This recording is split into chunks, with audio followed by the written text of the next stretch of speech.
오늘 우리 이 말씀은 이제 이사야의 말씀 중에서 안식일에 대한 또 진정한 안식이 무엇인가에 대해서 또 하나님의 백성, 구분된 백성은 어떤 백성인지에 대해서 가르쳐 주는 말씀입니다. 우리가 이제 안식일이라고 하면은 이제 지금은 주일로 우리가 지키지만 이제 이스라엘 백성들은 이제 금요일 저녁에 해가 질 때부터 이제 이렇게 안식일이 시작됩니다.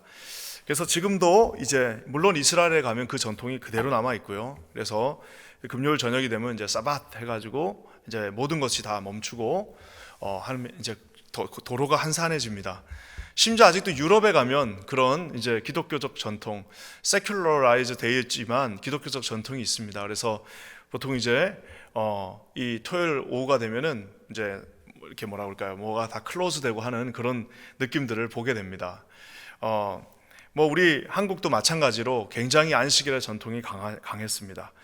이 진정한 안식일은 이제 오늘 우리가 바벨론으로 포로로 잡혀간 사람들에 있어서 진정한 안식일은 확실하게 그 당시에 바벨론 사람들과 이스라엘 사람들 또 혹은 그 바벨론에 살았던 다른 이방인들과의 구분을 말해줍니다. 이스라엘 백성들이 이제 태양을 따라서 태양력이죠. 그래서 태양을 따라서 이렇게 안식일을 지키는데 또 절기들을 지키는데 반해서 이제 당시의 이방인들은 이제 모든 대부분의 민족들 이 태음력 즉 이제 달에 의해서 이렇게 그 모든 절기들을 지켰습니다. 그러니까 결국에는 이게 딱 지키는 날이 다른 거예요. 쉬는 날이 우리로 치면은 이 공휴일이 다른 겁니다. 물론 미국에서도 지금 그런 경우들이 있지만 쉬는 날이 다른 겁니다. 그래서 뉴욕에 오니까 용키프 해가지고 지키는데 다른 주에서는 용키프 이런 거 없잖아요. 그런 것처럼 쉬는 날이 다르기 때문에 이것은 평상시에는 큰 문제가 없는데 이제 지금처럼 나라가 완전히 갈라지고 어느 민족에 가서 살아야 되는 그런 상황이 됐을 때는 구분하는 하나의 기준이 됩니다. 아, 이 사람이 이제 하나님을 믿는 사람이구나, 이 사람이 이방인이구나를 하나의 구분하는 커다란 기준이 됩니다. 그래서 어떻게 보면 이 안식일을 지키는 것은 그저 주일 하루, 그러니까 하루를 쉬는 이런 개념이 아니라 완전히 하나님의 백성인가 아닌가를 구분하는 하나의 도구가 되기도 합니다. 어떤 면에서 지금도 이것은 유효하다고 할 수 있습니다. 우리가 평소에 월요일부터 토요일까지 이렇게 삶을 사는 거 보면은 세상 사람들하고 특별한 구변점을 찾기가 어렵습니다. 하지만 그래도 주일의 개념이 희박해졌다 하더라도, 그래도 옛날 같지는 않다 하더라도 주일날 딱 그 사람이 무엇을 하는가를 보면, 주일날 아침에 그가 일어나서 무엇을 하는가를 살펴보면 그 사람의 그 모든 아이덴티티가 어디에 속해 있는지를 지금도 21세기에도 어느 정도 알 수 있습니다. 믿지 않는 자들에게는 하루 단순하게 쉬는 날이고 놀러 가는 날이고 하루에 어떤 여가 생활을 하는 날이지만, 믿는 저와 여러분들에게는 주의 전에 나와 찬양하는 날, 하나님을 찬송하는 날, 우리 주의 백성들과 함께 교제하는 날, 주님을 깊이 예배하는 그러한 날이 되는 것입니다. 그래서 우리가 신앙생활을 저 사람 신앙이 참, 내 신앙이 참 좋았을 때와 나빴을 때를 구분하면요, 이 주일날 내가 어떤 마음으로 하나님 앞에 나오는가를 보면 우리가 그것을 명확하게 알 수 있습니다.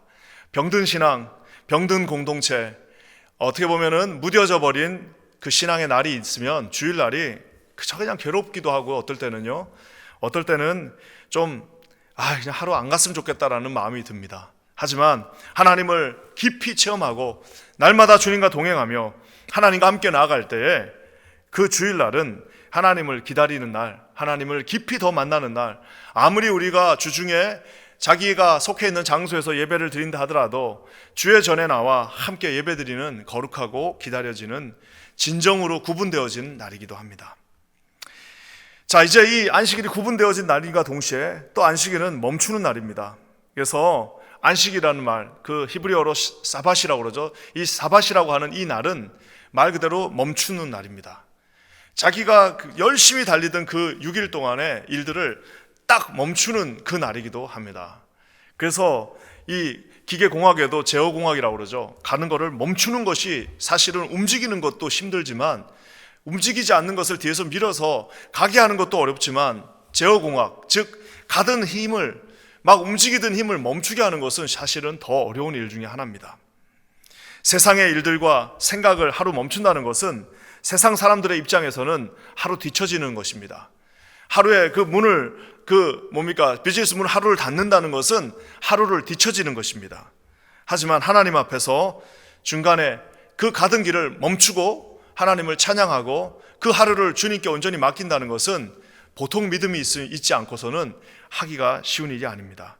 그래서 안식일을 지키는 데는 커다란 용기가 필요하고, 안식일을 우리가 하나님 앞에 실천하는 데는 진정 하나님이 함께 하신다는 믿음이 없이는 사실상 이 이기적인 현대사회에서는 불가능한 일 중에 하나입니다. 오늘 하나님께서 안식일을 지키는 자에게 참 커다란 축복들을 주신다고 말씀하고 계십니다. 저는 오늘 안식일을 지키는 자, 이것이 이사야 56장의 말씀을 보면요, 이렇게 조금씩 전진해 나가는 것을 봅니다. 그 말은 뭐냐면은, 처음에는 안식일을 굳게 잡은 자들, 굳게 잡은 사람이라고 그랬다가, 안식일을 굳게 잡은 이제 고자들, 좀 육신에 어려움이 있는 분들, 안식일을 굳게 잡은 이방인들, 즉 정상적인 사람에서, 육신에 어려움이 있는 사람에서 이방인으로 이게 점점 확대져 나가는 것을 보게 됩니다. 오늘 이 새벽에 한번 살펴봤으면 좋겠는데, 먼저 안식일을 굳게 잡은 일반적인 사람들을 말합니다. 이 사람들은 어떤 축복이 있는지 한번 2절 한번 다 같이 볼게요. 2절입니다. 시작. 안식일을 지켜 더럽히지 아니하며 그의 손을 금하여 모든 악을 행하지 아니하여야 하나니 이와 같이 하는 사람, 이와 같이 굳게 잡은 사람은 복이 있느니라. 여러분, 여기서 나와 있는 이 2절의 말씀은 팔복의 말씀하고 순서가 똑같습니다. 우리도 팔복의 말씀, 마음이 애통한 자는 복이 있나니 이렇게 시작하잖아요. 사실은 원어로는 blessed, 복이 있다라고 하면서 시작되는데요, 오늘 이 말씀도 복이 있다라고 하면서 2절 말씀이 시작됩니다. 복이 있다. 어떤 것이 복이 있냐면은 굳게 잡은 사람은 복이 있다. 무엇을 굳게 잡은 것이냐? 안식일을 지키며 더럽히지 않고 그 손으로 악을 금하는 자에게 복이 있다라고 말하고 있습니다. 나는 주일날 하루 그냥 나와서 예배 드린다라고 하지만, 여러분 나오는데 그 지저분한 손을 그대로 들고 나오는 분들도 있습니다. 하지 말라고 한 것들 늘 하면서 또 가면 또 할 거예요. 또 이제 월요일날 되면 또 죄짓기 시작할 겁니다. 근데도 나와가지고 엉금엉금 기어 나오는 경우도, 그것만으로도 어떻게 보면 칭찬받아야 되지만, 처음에 예수 믿을 때 그럴 수 있죠. 하지만 이제 5년 되고 10년 됐는데 그럼에도 불구하고 여전히 여기 나와 있는 표현대로 오늘 주님께서 손을 금하여 악을 행하지 아니하여야 한다라고 말하고 있습니다. 안식일을 지켜 더럽히지 말라라고 말하고 있습니다. 손을 금한다, 악을 행하지 말라는 말은 네 손으로 악을 행하지 말라라고 하고 있습니다. 하나님께서 그냥 하루 쉬면서 와서 교회당에 오는 것뿐만 아니라 진심을 다해 하나님의 선을 행하고 타인에게 상처를 주지 말고 하나님께서 하지 말라고 한 것들을 정확하게 그것도 멈출 수 있는 것, 여러분 그것이 진정한 안식일이라 말하고 있습니다. 안식일날 쉬라고 말씀하셨기 때문에, 멈추라고 하셨기 때문에 그 하루를 온전히 하나님 앞에 드리면서 나가는 그날을 오늘 말씀하고 있습니다. 자, 여기서 이제 조금 더 발전합니다. 아까는 굳게 잡은 사람들이었는데 이제는 굳게 잡은 고자들, 즉 여러 가지 핸디캡을 가진, 지금으로 따지면 육신뿐만 아니라 정신적으로, 경제적으로 여러 가지 핸디캡을 가진 많은 사람이라 할지라도 안식일을 굳게 잡은 자에게 주님이 이렇게 명령하고 계십니다. 우리 4절 말씀 한번 볼게요. 4절입니다. 시작. 여호와께서 이와 같이 말씀하시기를 나의 안식일을 지키며 내가 기뻐하는 일을 선택하며 나의 언약을 굳게 잡은 고자들에게는, 하나님이 기뻐하는 일을 선택하는 사람, 여기 보면 내가 기뻐하는 일을 선택하는 사람들이라고 말하고 있습니다. 하나님이 기뻐하는 일을 선택한다는 말은 아까 하나님이 싫어하는 일을 안 하는 것보다 조금 더 어렵습니다. 그러니까 싫어하는 일을 안 한다는 것은 그냥 가만히 있는 겁니다. 그래서 소극적인 하나님의 명령입니다. 하지 말라, 이거는 하지 말라, 미워하지 말라는 그나마 할 수 있습니다. 하지만 사랑해라 라고 하는 것은, 이제는 미워하지 말라는 것은 그냥 입술을 깨물고 그래도 가만히 있으면 어느 정도 실천은 할 수 있습니다. 하지만 그것이 아니라 오늘 하나님이 기뻐하는 일을 선택하라라는 말은 여기서 하나 더 나가서 가만히 있는 소극적인 것이 아니라 적극적으로 하나님이 기뻐하는 일을 찾아서 행하라고 말하고 있습니다. 안 하고 가만히 있는 거는 이제 하나님이 그것도 기뻐한다고 말씀하셨지만, 하나님께서 기뻐하는 일을 찾아서 내 발과 내 손과 내 입과 내 모든 것들을 움직이는 것은 그것은 쉬운 일이 아닙니다. 많은 사람들이 하나님의 충실한 종들을 우리가 비유할 때 달란트 비유를 참 많이 사용합니다. 저는 인생을 살면서 이 달란트 비유가 정말 처음에는 이해가 되지 않았는데 지금은 정말 이해가 되는 가장 최고의 비유 중 하나입니다. 하나님께서 매튜의 법칙이라도 하는 달란트의 법칙, 하나님의 기뻐하는 5달란트를 남긴 자에게 끊임없이 하나님이 계속된 축복을 주시겠다는 그 말씀은 어떤 면에서는 하나님이 기뻐하는 일을, 이거는 자기가 두 눈을 뜨고 찾지 않으면 찾을 수가 없습니다.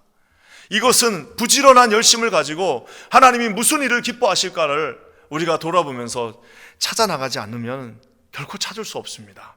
오늘 여기에 비록 그 핸디캡을 많이 가지고, 정치적인 핸디캡, 지금 현재 바벨론에 끌려가 있습니다. 경제적인 핸디캡, 노예들이에요. 아무것도 없어요. 그뿐만 아니라 심지어는 심리적인 핸디캡도 있습니다. 이제 하나님이 우리를 버렸다라고 하는 그런 마음이 있다 할지라도 그 어려움 속에서도 하나님이 기뻐하시는 일, 그것을 선택하는 자들에게는 하나님이 귀한 은혜의 축복을 함께 하신다고 말하고 있습니다.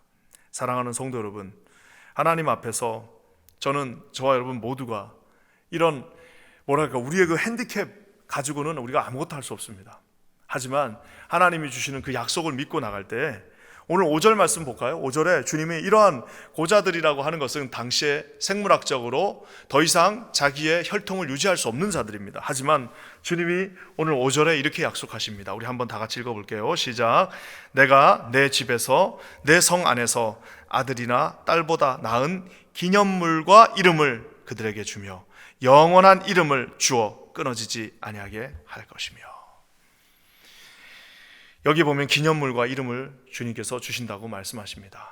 주님께서 메모리얼 스톤, 기념물, 하나님에서 정말 특별한 하나님의 상징이 되는 그 기념물과 그 거룩한 이름을 너희에게 주셔서 영원히 그 이름이 끊어지지 않게 하겠다 말씀하고 계십니다.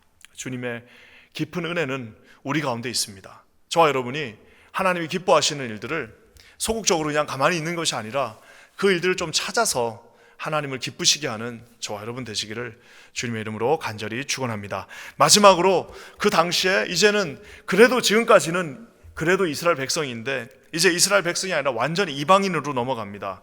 우리 6절 말씀 한번 보겠습니다. 6절입니다. 또 여호와와 연합하여 그를 섬기며 여호와의 이름을 사랑하며 그의 종이 되며 안식일을 지켜 더럽히지 아니하며 나의 언약을 굳게 지키는 이방인마다. 여기 보면 이방인들, 이제는 결코 하나님과 함께 할 수 없는 사람들인데요, 오늘 주님이 뭐라고 말씀하시냐면 여호와와 연합한다라고 말하고 있습니다. 그러니까 하나님의 약속의 백성이 아님에도 불구하고 안식일을 지킨다, 즉 하나님을 기쁘게, 하나님의 기뻐하시는 일과 하나님의 선하심을 추구하며 그 하루를 멈춰서 주님 앞에 순종할 수 있는 자에게 오늘 여호와와 연합한다. 그가 비록 이방인의 자식이었다 할지라도 여호와와 연합하고 그를 섬기며, 그러니까 이스라엘 백성이 여러분 하나님을 섬기는 게 아닙니다. 무슨 혈통에 따라서 하나님을 섬기는 게 아닙니다. 무슨 많이 가지고 있다고, 많이 배웠다라고 하나님을 섬기는 게 아닙니다. 누구예요? 하나님을 진심으로 기뻐하며 그 앞에 최선을 다하며 하나님 앞에 정말 모든 것을 다 하나님 앞에 드리기로 다짐하는 자에게 그를 섬길 수 있는 특권을 주님이 허락해 주십니다. 저는 가끔씩 보면은 평생의 삶을 살면서 하나님을 섬길 기회가 없이 그저 그냥 교회만 왔다 갔다 하다가 끝나는 참 많은 인생들을 봅니다. 특별히 교회가 커가면 커갈수록 더 그렇습니다. 여러분, 이것이 우리가 사람이 사람을 평가할 수는 없지만 이것만큼 참 안타까운 인생이 있을까라는 생각을 하게 됩니다. 하나님께서 주어진 이 귀한 인생을 주님의 부름을 받고 그를 섬긴다는 것은 특권입니다. 아무나 섬기는 게 아닙니다. 하나님 앞에 하나님을 섬길 수 있는, 그래서 여러분 그 표현을 뭐라고 하냐면은 여호와의 이름을 사랑하며, 6절에 여호와의 이름을 사랑하며 세상의 종이 되는 것이 아니라 그의 종이 되며 안식일을 지킨다 말하고 있습니다. 하나님을 사랑하는 사람, 그러니까 이거는 참 이 하나님을 사랑하는 사람을 만나는 것만큼 행복한 게 없습니다. 하나님을 진심으로 사랑하는 사람, 그 사람은 하나님을 사랑하기 때문에 그 삶의 모든 지표와 기준이 하나님을 사랑하는 사람답게 됩니다. 이거 무슨 시킨다고 이거를 어떻게 하겠습니까? 이걸 무슨 돈을 준다고 그 사람을 가지고 어떻게 그걸 할 수 있겠습니까? 정말 하나님을 사랑하는 사람의 그 모든 애티튜드는 그의 삶 전체에서 안식일을 통하여서 드러나는 것을 보게 됩니다. 사랑하는 성도 여러분, 단순하게 기뻐서 하는 수준을 넘어서 이제는 하나님과 연합했다라고 말하고 있습니다. 단순하게 좋아서 하는 정도의 수준이 아니라 이제는 하나님과 사랑하는 사이가 되었다라고 말하고 있습니다. 주님의 일이 내 일이고 주님의 내 삶의 전부가 되며 주님이 계셔서 감사하고 하나님의 일을 할 수 있다는 것이 소중하고 고맙고 영광스러울 뿐입니다. 더 이상 이방인에게는 원래는 소망이 없었지만 이제는 하나님은 굳게 지키는 그 이방인들에게 얼마나 어려우면은 이것을 굳게 지킨다는 표현이 3번이나 나오겠습니까? 쉽지가 않습니다. 그러니까 굳게 지키는, 그냥 이거 살짝 잡고 있다가는 떨어져 나가는 겁니다. 굳게 지키는 자에게는 하나님께서 커다란 은혜를 주신다 말하고 있습니다. 사랑하는 성도 여러분, 오늘 이 이사야의 이 말씀은 참 정말 중요한 말씀입니다. 왜냐? 우리가 잘 아는 것처럼 이 말씀은 예수님께서 어떻게 보면 예수님의 삶 가운데 유일하게 예수님의 성품을 좀 의심하게 만드는 예수님답지 않은 성전 청결 사건에서 주님이 하신 말씀이기 때문입니다. 얼마나 하나님의 전이, 얼마나 하나님의 성전이 무너지는 것을 아프게 생각하셨으면 주님께서 채찍을 드셨겠습니까? 7절 말씀 한번 다 같이 보겠습니다. 7절은 축복과 동시에 경고입니다. 7절은 하나님이 주시는 엄청난 복인과 동시에 저주이기도 합니다. 우리 한번 다 같이 읽겠습니다. 시작. 내가 곧 그들을 나의 성산으로 인도하며 기도하는 내 집에서 그들을 기쁘게 할 것이며 그들의 번제와 희생을 나의 제단에서 기꺼이 받게 되리니 이는 내 집은 만민이 기도하는 집이라 일컬음이 될 것임이라. 신분과 상관없습니다. 출신하고 상관없습니다. 몇 년 교회 다녔는데 아무 의미 없습니다. 여러분, 하나님 앞에서 내가 무슨 직분을 갖고 있는가? 여러분, 그 직분은 아무 소용없습니다. 어떤 것이 중요하냐면은 여기 나와 있는 것처럼 우리 주님이 여기에 내 백성이라는 말을 넣지 않습니다. 뭐라고 말합니까? 만민이 기도하는 집이다라고 말하고 있습니다. 안식일을 지키기 위하여 선을 행하고 하나님을 기쁘시게 하며 하나님을 사랑하며 하나가 될 때 그 사람에게 하나님의 성전은 곧 만민이 기도하는 하나님의 집이 될 것입니다. 주님이 얼마나 커다란 축복을 약속하고 계십니까? 내 성산으로 인도한다라고 말하고 있습니다. 하나님의 구원이 있는 곳, 하나님이 그 말씀과 구원이 시작되는 마운틴 자이언, 하나님의 시온으로 하나님께서 그들을 인도한다 말씀하십니다. 내 집에서 그들을 기쁘게 할 것이다 말하고 있습니다. 아까는 안식일을 기쁘게 하나님이 뭘 기뻐하시는지를 보라고 말했는데 이제는 그게 거꾸로 돼가지고 하나님이 내 집에서 내가 그들을 기쁘게 할 것이다 라고 우리 주님이 약속하고 계십니다. 그러면서 나의 제단에서 기꺼이 받아준다. 이것이 무슨 이렇게 받기 싫은데 받는 그런 개념이 아니라 여러분 아무나 예배를 드리는 것이 아닙니다. 하나님은 예배를 받을 것과 받지 않을 것을 구분하셨습니다. 내 제단에서 내가 그 예배를 받아드리겠다라고 오늘 말씀하고 계십니다. 내 집은 만인이 기도하는 집이라. 얼마나 만민이 기도를 안 했으면 예수님이 채찍을 들고 그 말씀을 하셨겠습니까? 그곳에 장사하는 사람들, 직장생활 하는 사람들, 그곳에서 생계를 유지하는 사람들, 그곳에 나와가지고 그저 하루하루를 연명하는 사람들이 거기에 비둘기 팔면서 있었습니다.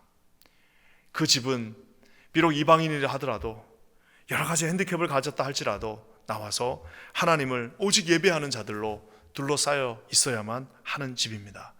그래서 하나님은 이것은 축복과 동시에 하나님의 채찍이 함께 있는 엄중한 약속이기도 합니다. 저와 사랑하는 모든 우리 성도님들, 우리 주님께서 오늘 주신 이 말씀처럼 내 집은 만민이 기도하는 집입니다. 우리 킨자니 교회, 우리 이 23가에 있는 이 건물이 우리 만민이 기도하는, 하나님을 기쁘시게 하며 하나님은 우리에게 내가 그들을 기쁘게 하겠다라는 약속이 있는 곳이 되기를 주님의 이름으로 간절히 축원합니다. 여러분 모두에게 이러한 놀라운 은혜가 오늘 하루 함께 하시기를 주의 이름으로 간절히 축원합니다. 함께 기도하겠습니다. 하나님 감사합니다. 오늘도 약속의 말씀대로 이루어지는 놀라운 역사가 있게 하여 주시옵소서. 하나님을 기쁘시게 하였더니 이제는 하나님이 우리를 기쁘시게 한다라고 말씀하고 계십니다. 하나님, 만민이 기도하는 이 집이 우리 모두가 나와 하나님을 기쁘시게 하는 그러한 거룩한 집 되게 하시고, 하나님 아버지, 단순하게 우리가 디우리로 어떤 일들을 하는 것이 아니라 오늘 말씀처럼 하나님과 함께 연합하며 하나님을 사랑하며 하나님을 기쁘시게 하는 그러한 우리 모두가 되게 하여 주시옵소서. 오늘 하루를 주님께 맡기며 예수님의 이름으로 간절히 기도합니다. 아멘.